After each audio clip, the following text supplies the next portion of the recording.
یہ کیوں چاہے گا؟ تو ڈیفینیٹلی یہ سب چیزیں چھوٹے موٹے سے پنٹر ہوتے ہیں، وہ 10-20 چپیڑے کھا کے بھی نا، کھانے کے لیے بھی وہ کہتے ہیں چلو تھوڑے اگر 5-7 ہزار روپے مل رہا ہے تو یہ جھنڈا ہی لگا دو، اس میں کون سی کیا پرابلم ہے؟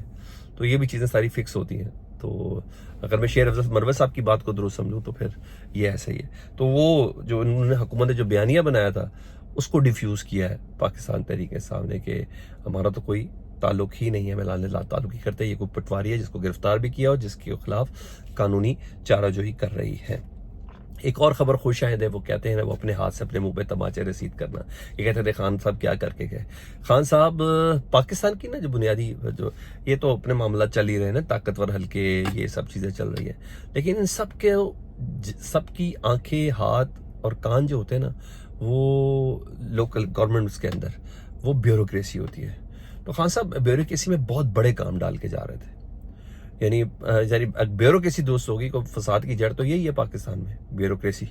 تو اس کے حوالے سے نا خان صاحب کام کر رہے تھے اور بیوروکریسی کے حوالے سے اصلاحات پر کام کر رہے تھے اور اس کو امپلیمنٹ کر رہے تھے اور کابینہ سے اس کی منظوری بھی ہو گئی تھی.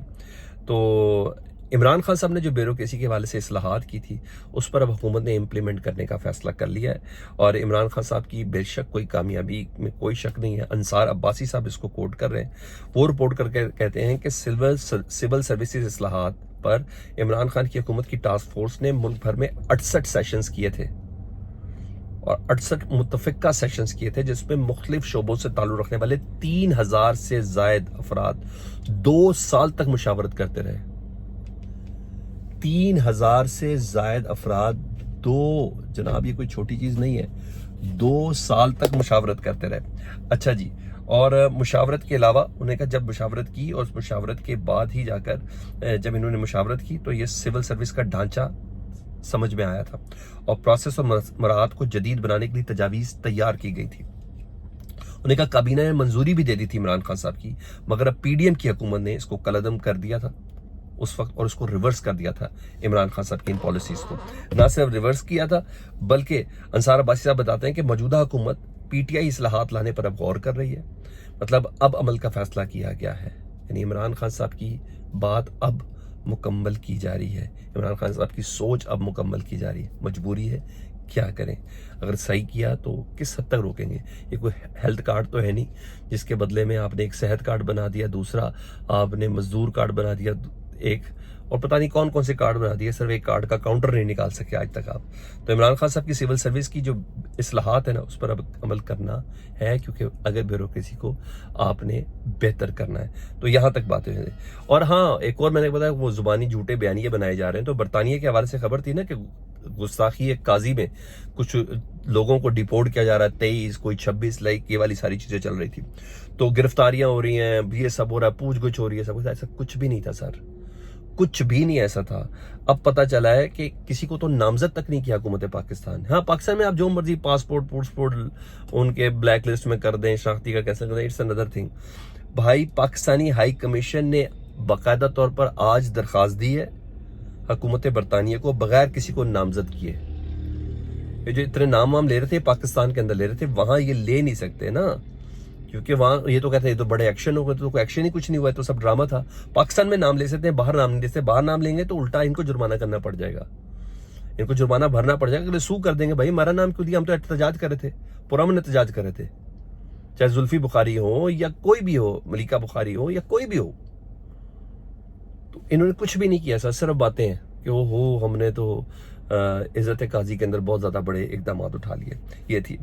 اب آؤں ذرا عمران خان صاحب نے آج صحافیوں سے گفتگو کی اڈیالہ جیل میں اور انہوں نے ثوابی جلسے پر انہوں نے اپنے رد عمل کا اظہار کیا. انہوں نے کہا میں نے ثوابی جلسے میں اپنا پورا لائے عمل دے دیا، اس بار ہمارے لوگ واپس نہیں آئیں گے.